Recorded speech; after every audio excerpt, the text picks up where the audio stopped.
Claro, esse foi o assunto do nosso boletim de ontem.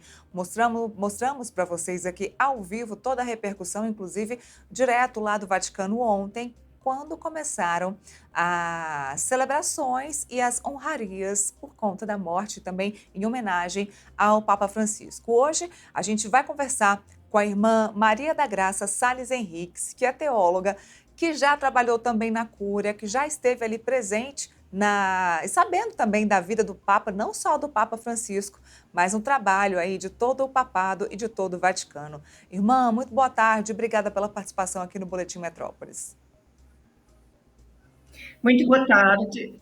Também a todos os que nos escutam. A internet está um pouco interrompida aqui para mim. De vez em quando eu não escuto bem, mas creio que vai dar certo. Vamos começando. Eu queria saber da senhora Estão me como escutando? estamos te Bom, escutando muito bem.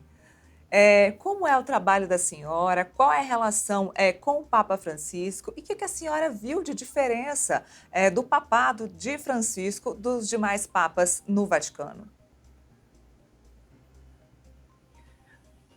eu não trabalhei com o Papa Francisco, porque eu saí do meu trabalho em Roma em 94. Portanto, eu trabalhei mais no tempo de João Paulo II e nesse tempo também tive bastante contacto com o Papa Bento, que era cardeal. O Papa Francisco eu conheço mais diretamente porque, claro, continuei-me a interessar muito por aquilo que acontece em Roma, por aquilo que significa o papado do Papa Francisco. Quanto às diferenças, é óbvio que cada Papa é marcado pelas suas raízes culturais, pelo momento histórico que vive e pelos desafios que enfrenta também nesse momento histórico. Eu acredito que cada Papa eu acredito que a Igreja é guiada pelo Espírito Santo e pela providência de Deus, e eu acredito que cada Papa tem a capacidade e a adequação para responder aos desafios do momento em que lhe é confiado o papado. Portanto, é evidente que o Papa Francisco tinha características muito diferentes sobretudo do seu predecessor imediato. O Papa Bento era um intelectual reservado, caracterizado por uma certa timidez até. O Papa Francisco é filho das Américas. Digamos assim, é uma pessoa voltada totalmente para o contacto, extrovertido, para a convivência, para o povo, para ir ao encontro. Inclusive, ele falava muitas vezes até de uma cultura do encontro. E o que é interessante nessa cultura do encontro é que ela é marcada por uma grande reciprocidade. O encontro significa dar e receber. Então, estar disposto a dar, a se entregar e estar disposto também a acolher o outro. E isso foi uma característica marcante do Papa Francisco, sem dúvida. E o que a senhora pode contar para a gente claro, além do trabalho no Vaticano, de como é a vida do papado e como é que isso interfere, claro, em Roma, mas como é que isso interfere também na vida de toda a população católica mundial? Olha, enfim, o meu trabalho em Roma era um trabalho de assessoria de certas questões, sobretudo sobre o apostolado dos leigos. É um trabalho de estudo, de análise, também de diálogo com muitas pessoas a nível internacional. É um trabalho muito enriquecedor e muito exigente também. Como o papado interfere na vida dos católicos, eu creio que o papado interfere justamente pela personalidade do Papa, por aquilo que ele tem a dar a dizer. Aos momentos de grande contacto com multidões, por exemplo, eu creio que tem um impacto enorme as jornadas mundiais da juventude.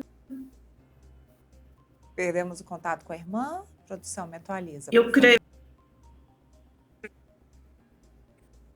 Perdemos o contato com a irmã?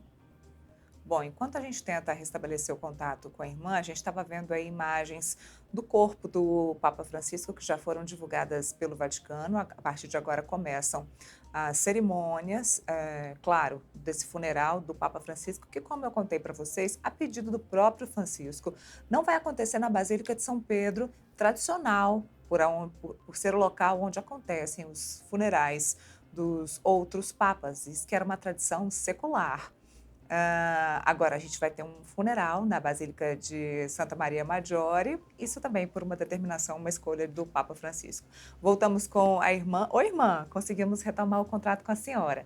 Bom, a senhora estava dizendo sobre a influência do Papa, do Vaticano, claro, Diga. nos católicos no mundo todo. Sim.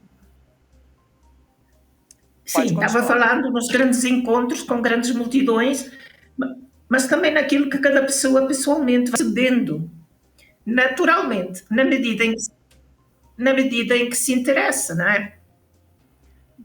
Depende muito de cada pessoa. A senhora me ouve bem? Então é isso aí. Ah, sim. Eu Bom, ouço muito bem. o que que a senhora espera agora do próximo Estou. Papa? Eu te pergunto isso porque conversamos com muitas pessoas, até o arcebispo de Brasília, o Dom Odílio Scherer em São Paulo, saíram dessa pergunta e disseram que, claro, não dá para saber quem vai ser o próximo Papa, não dá para se ter uma ideia de quem vai ser o próximo Papa. Mas a senhora, por algum acaso, conhece algum dos nomes que estão sendo falados ou que estão sendo cotados aí para assumir o papado? Olha, eu já disse, também já me perguntaram isso em outras ocasiões, e eu disse: eu não tenho uma bola de cristal, nem quero armar em profeta, porque normalmente a eleição do Papa é uma incógnita. Até em Roma existe um ditado que é assim: quem entra Papa do conclave sai cardeal. Quer dizer, quando todos pensam vai ser esse aqui, ele não é eleito Papa. Então eu não me aventuro a fazer nenhum prognóstico.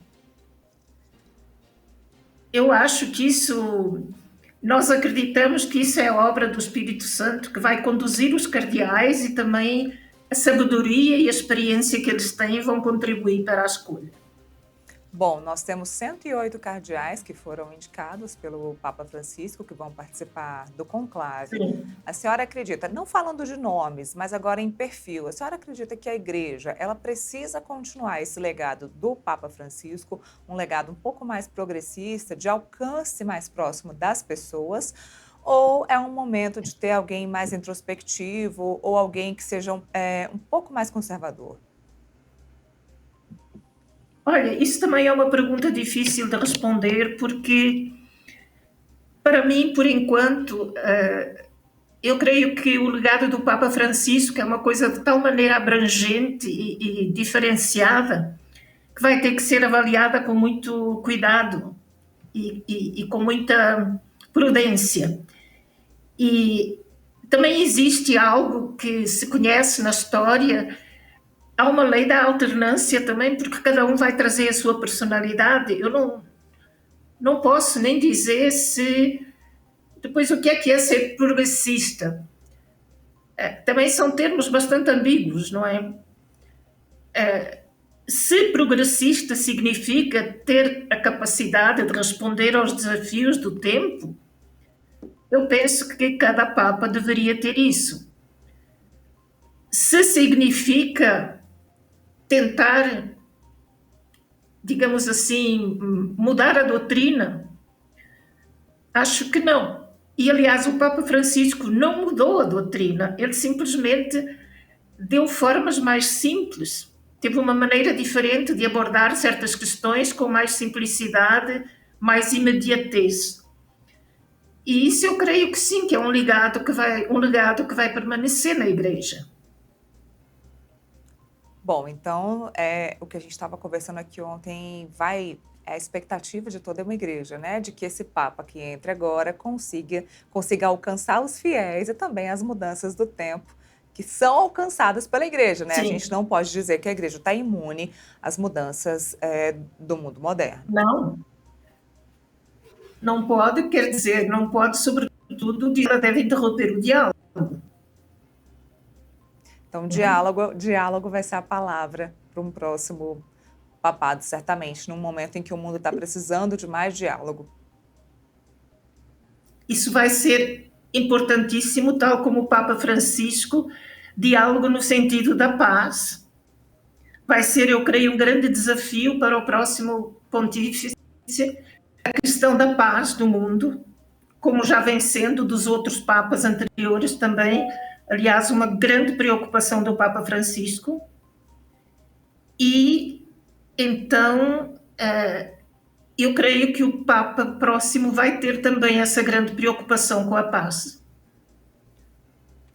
Entendido, e vamos continuar acompanhando aqui. A gente acompanha as homenagens ao Papa Francisco e vamos acompanhar o conclave também. Irmã Maria da Graça Salles, muito obrigada pela sua participação aqui no Boletim com a gente. Obrigada. De nada, boa tarde a todos.